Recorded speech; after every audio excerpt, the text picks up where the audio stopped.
Long ago, in a peaceful village surrounded by green fields and tall trees, there lived a man named Raghav Prasad. He was known throughout the village not for kindness or wisdom, but for one thing only: his miserly nature. Raghav was one of the richest men in the area. He owned large fields, many cattle, and a big house made of stone. Yet he lived as if he were the poorest man alive. Raghav believed that money was more important than anything else in the world. He thought that spending money was a loss and helping others was foolish. He wore old, torn clothes even though he could easily afford new ones. His meals were small and tasteless because he did not want to spend on good food. The villagers often saw him bargaining fiercely with shopkeepers over the smallest prices. Raghav lived alone. His wife had passed away many years earlier, and his only son had left the village after growing tired of his father's greed. The house that Raghav lived in was large but dark and lonely. Many rooms were locked because he did not want to clean or maintain them. Every evening, when the village was quiet and the sky turned orange, Raghav would lock his doors, close his windows, and bring out a small wooden box. Inside the box were gold coins, silver pieces, and precious jewels. He would spread them on the floor and count them again and again. This was the only time he smiled. However, Raghav did not trust anyone, not even his own house. He feared thieves day and night. So one dark night, he secretly buried his treasure under an old banyan tree near the riverbank, far away from the village.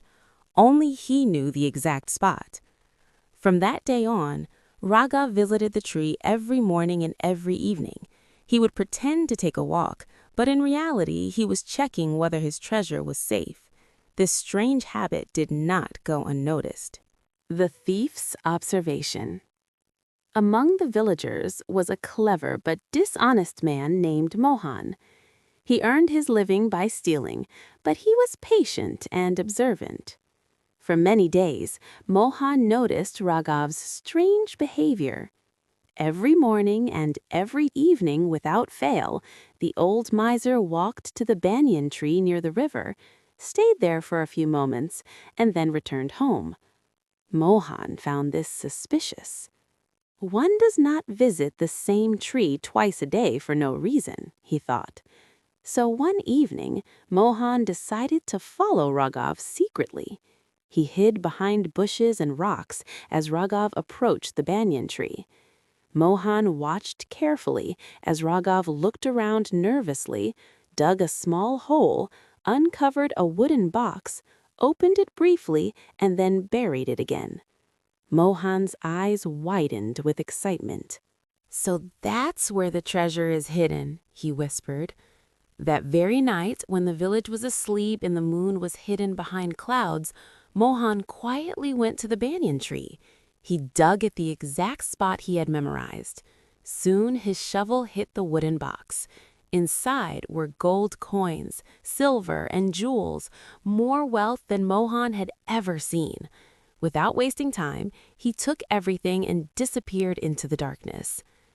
Raghav's despair. The next morning, Raghav rushed to the banyan tree as usual.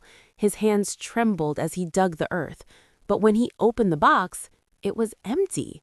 His world collapsed. He screamed loudly, crying and beating his chest. He forgot his fear of people and ran back to the village, shouting about his lost treasure.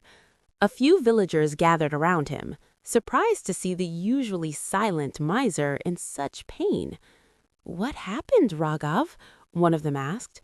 "My life is ruined," Raghav cried. "My gold, my precious gold, it's all gone." An old, wise neighbor stepped forward and spoke calmly. "Raghav," he said, "tell me something. Did you ever use that gold?" Raghav shook his head. "Did it feed you well? Did it clothe you warmly? Did it bring your son back or fill your house with happiness?" Raghav remained silent, tears rolling down his face. The old man continued gently. Then why are you crying so much? That gold was useless to you even when you had it. You lived like a beggar despite being rich." He pointed to the empty hole and said, "Go and place a stone in that box instead. It will serve you just as well as the gold did." Those words struck Raghav deeply. For the first time in his life, he understood the truth. His wealth had given him fear, loneliness, and misery, but never joy. From that day on, Raghav changed. He repaired his house and opened its doors. He ate proper meals and wore clean clothes. He helped the poor and treated people with kindness. Though his treasure was gone, his heart was finally free. And the villagers no longer remembered Raghav Prasad as the miser, but as the man who learned, too late but not too late, that true wealth lies in how we live, not in what we hide. Moral of the story: money that is not used wisely is no better than money lost. Greed brings fear. Generosity brings peace.